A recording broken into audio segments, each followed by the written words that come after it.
Hello, मैं दिविता शर्मा और आज के लेक्चर में हम मैट्रिक स्पेस को कंटिन्यू करने वाले हैं। प्रीवियस लेक्चर में भी हमने इसकी थ्योरम देखी थी एंड मैट्रिक कैसे सेटिस्फाई करे, कैसे फाइंड करे कि गिवन हमारा जो फंक्शन है वो मैट्रिक है। तो उसके लिए भी हमने 3 कंडीशन थी, वो first lecture and second lecture में देखी थी। तो लिंक आई बटन डिस्क्रिप्शन बॉक्स में आप फाइंड आउट कर सकते हैं। तो अभी हम इस लेक्चर में कौन सा थ्योरम करने वाले हैं, रीड कर लेते हैं। In a metric space the intersection of a finite number of open set is open. तो हमको क्या दिया हुआ है, एक मैट्रिक स्पेस गिवन है। ये वाला जो पार्ट है ये आपको गिवन है कि एक मैट्रिक स्पेस है। इसी मैट्रिक स्पेस में आपको डील करना है और बताना है जो finite number of open set, मतलब ओपन सेट आपको गिवन है और उनका एक फाइनाइट कलेक्शन दिया हुआ है और उन फाइनाइट कलेक्शन का जो इंटरसेक्शन आ रहा है that is again an open. ये आपको प्रूव करके दिखाना है, ठीक है। तो आपको एक मैट्रिक स्पेस गिवन है। दूसरी चीज आपको एक कुछ finite numbers of open set given है एंड देन आपको यहाँ शो करना है कि जो इन finite number of open set है इनका जो इंटरसेक्शन आने वाला है that is also an open set. ऐसा आपको प्रूव करके दिखाना है। तो स्टार्ट करते हैं प्रूफ के साथ। तो जो पहले गिवन है वो लिख लेते हैं एंड देन क्या प्रूव करना है वो लिख लेते हैं, फिर स्टार्ट करते हैं। तो यहाँ पे प्रूफ में सबसे पहले हमको मैट्रिक स्पेस गिवन है तो लेट हम ले लेते हैं एक XD क्या है आपका, बी अ मैट्रिक स्पेस। तो ये आपका एक मैट्रिक स्पेस है और हमने इसका नाम ले लिया है XD, इससे डिनोट कर दिया इस मैट्रिक स्पेस को, ठीक है। फिर सेकेंड चीज आपको क्या दी हुई है, finite number of open set दिए हुए हैं। तो हम यहाँ पे क्या ले लेते हैं, एक कलेक्शन ले लेते हैं GI का which is be a finite class of open set. मतलब जो इसके अंदर जो G1 G2 G3 G4 हैं ये कैसे हैं, फाइनाइट नंबर के हैं। फाइनाइट है काउंटिंग में, अगर G1 G2 G3 को हम काउंट करेंगे तो फाइनाइट है काउंटिंग में। और जो ईच GI है वो कैसे हैं, ओपन है, हमारे ओपन सेट्स हैं हमारे इन कैपिटल X, क्योंकि हम मैट्रिक स्पेस पे बात कर रहे हैं। तो मैट्रिक स्पेस हमने X से डिनोट किया है। तो यहाँ पे भी जो ये ओपन सेट है G1 G2 G3 ये सब कहाँ पे हैं, इस X में ओपन है, ठीक है ना। फिर देन इसके बाद हमको यहाँ पे टू शो करके दिखाना है, टू शो जो ये finite number of open set का कलेक्शन हमने लिया है इसका जो इंटरसेक्शन है, to show that the intersection of this let's say capital I for each I is open. ये हमको शो करके दिखाना है कि जो ये finite class of open set हमने ली है X के अंदर इनका इंटरसेक्शन भी ओपन है, ऐसा हमको करके दिखाना है, ठीक है। तो अब इस पे हम कुछ केस बना लेते हैं। देखो 2 केस बनते हुए दिख रहे होंगे आपको, ऐसा देख सकते हैं या तो आपकी GIs एग्जिस्ट करेंगे या ये जो GIs हैं ये एग्जिस्ट नहीं करेंगे। मतलब कोई मैट्रिक स्पेस के पास finite number of open sets मिलेंगे या नहीं मिलेंगे। तो पहला केस हमारा इसी पे बन रहा है। तो फर्स्ट केस हम ले लेते हैं यहाँ पे केस 1, ठीक है, केस 1। तो इफ केस 1 पे हमने लिया है कि इफ जो कलेक्शन ऑफ GIs है, जो कलेक्शन ऑफ GIs है ये कैसा है, इज एम्प्टी है, ठीक है। कलेक्शन ऑफ GI आपका कैसा हो गया, एम्प्टी हो गया। अगर कलेक्शन ऑफ GI एम्प्टी हो गया है तो हमको जो G है वो पूरा का पूरा X मिल जाएगा। And we know that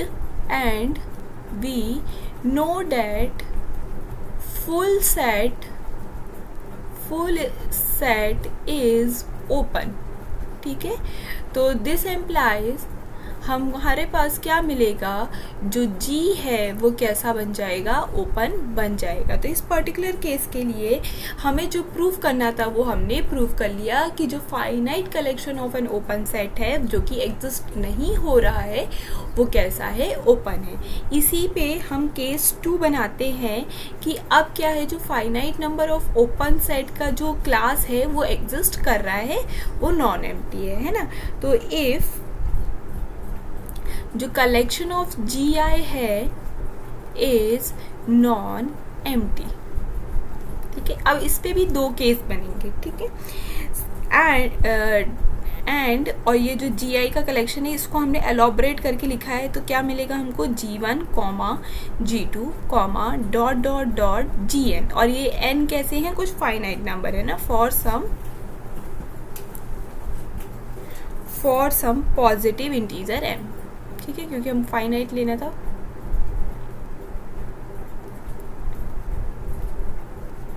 integer n हो गया, ठीक है।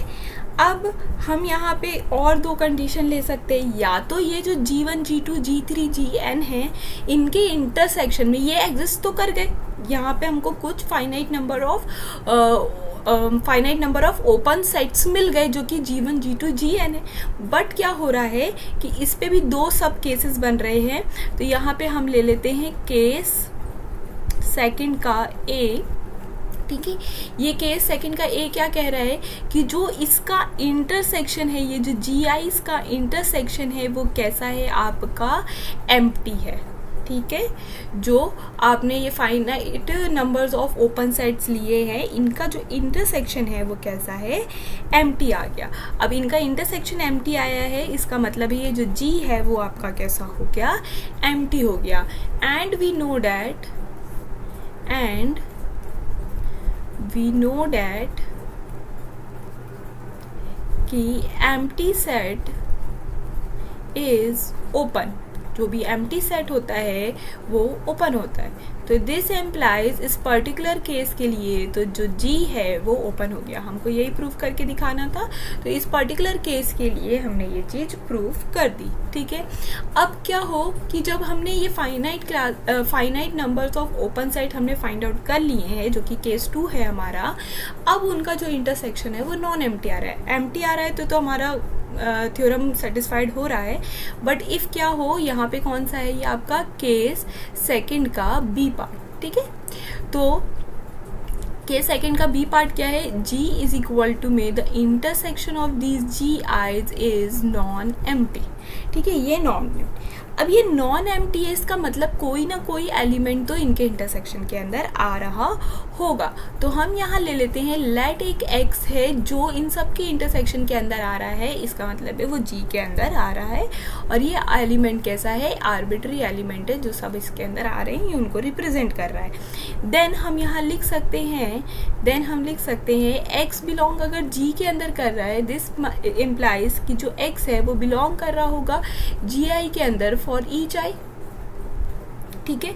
सभी आई के लिए ये GI के अंदर बिलोंग कर रहा होगा, तभी वो इंटरसेक्शन के अंदर है, तभी वो X के अंदर है। तो हमने ये चीज ले ली, ठीक है।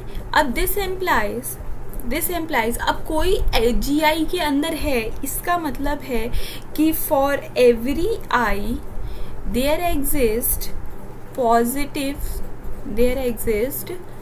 पॉजिटिव रियल नंबर Ri जो कि रेडियस बन रही है, सच डेट जब आप एक SRIX मतलब X सेंटर से RI डिस्टेंस का जब भी आप क्या कर रहे हैं, एक स्पेयर बना रहे हैं, तो वो पूरा का पूरा कहाँ है, GI के अंदर आ रहा है फॉर एवरी आई के लिए, ठीक है ना। कुल मिला के बात सिर्फ इतनी सी है कि अगर ये है, मैंने सिर्फ 3 लिए ही, या Gn तक की बात हो रही है, G1 G2 G3, तो मैंने ये सिर्फ G1 लिया है, ये G2 लिया है, ये 3 पे ही मैं दिखा रही हूँ।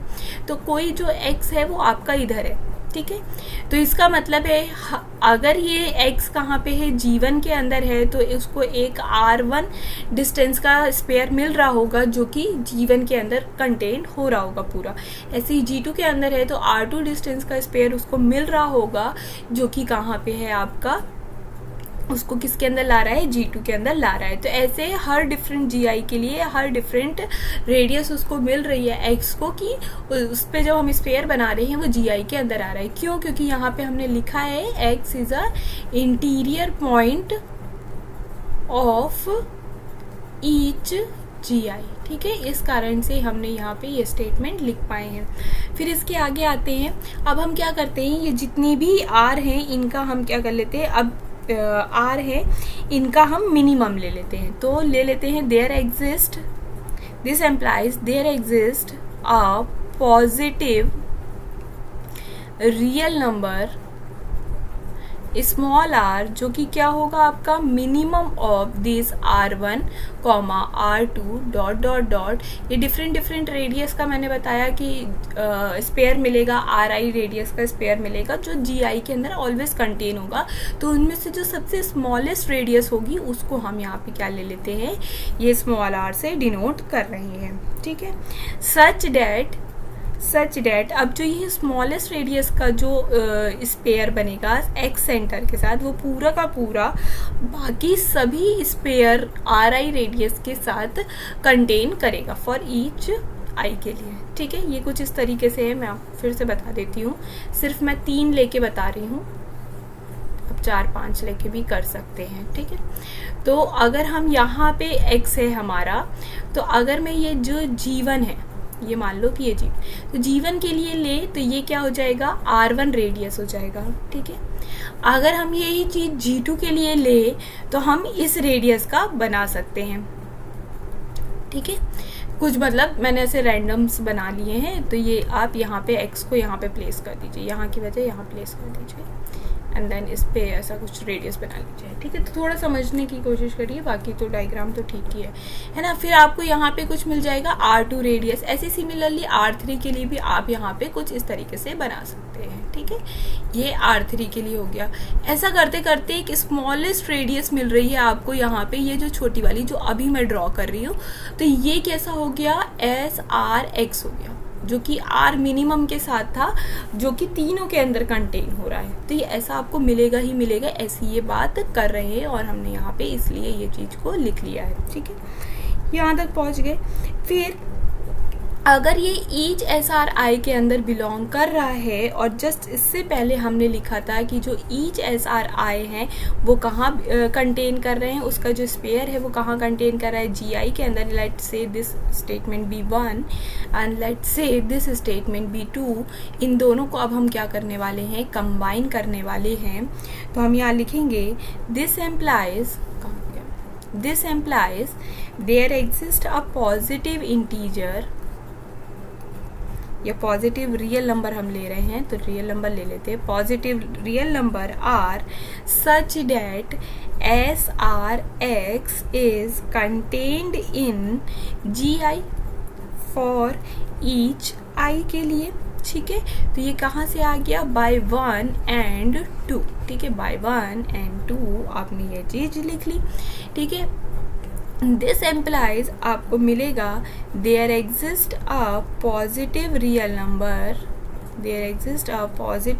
Number are such that SRX, अगर सबके अंदर है, सभी GI के अंदर SRX कंटेन कर रहा है, जो कि आपका भी प्रीवियस वाला स्टेटमेंट है। इसका मतलब है कि जो SRX है वो कंटेन कर रहा होगा इंटरसेक्शन ऑफ GI के अंदर फॉर ईच आई के अंदर, दिस इज इक्वल टू में G।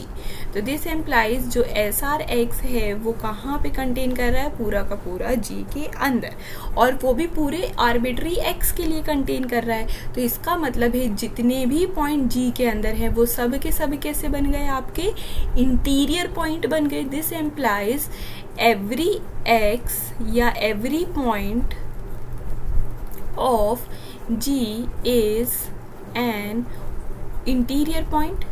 ठीक है, अगर किसी सेट के सभी पॉइंट इंटीरियर पॉइंट बन जाते हैं, दिस एम्प्लाइज जो सेट है वो कैसा हो जाता है, इज एन ओपन। तो यही हमको प्रूव करना था। तो जितने पॉसिबल केस बन सकते थे उन सभी पॉसिबल केस में हमने थ्योरम को प्रूव करके दिखा दिया है। तो इसका मतलब है दिस कंप्लीट्स द प्रूफ। इसका मतलब है जो हमारा प्रूफ है वो क्या हो जाता है, कंप्लीट हो जाता है। ठीक है, तो होप आपको यही समझ में आया होगा थ्योरम। अगर आ रहे हैं तो प्लीज़ चैनल के साथ बने रहिए, सब्सक्राइब कीजिए चैनल को, फ्रेंड्स के साथ शेयर कीजिए, लाइक कीजिए वीडियो को। Thank you for watching.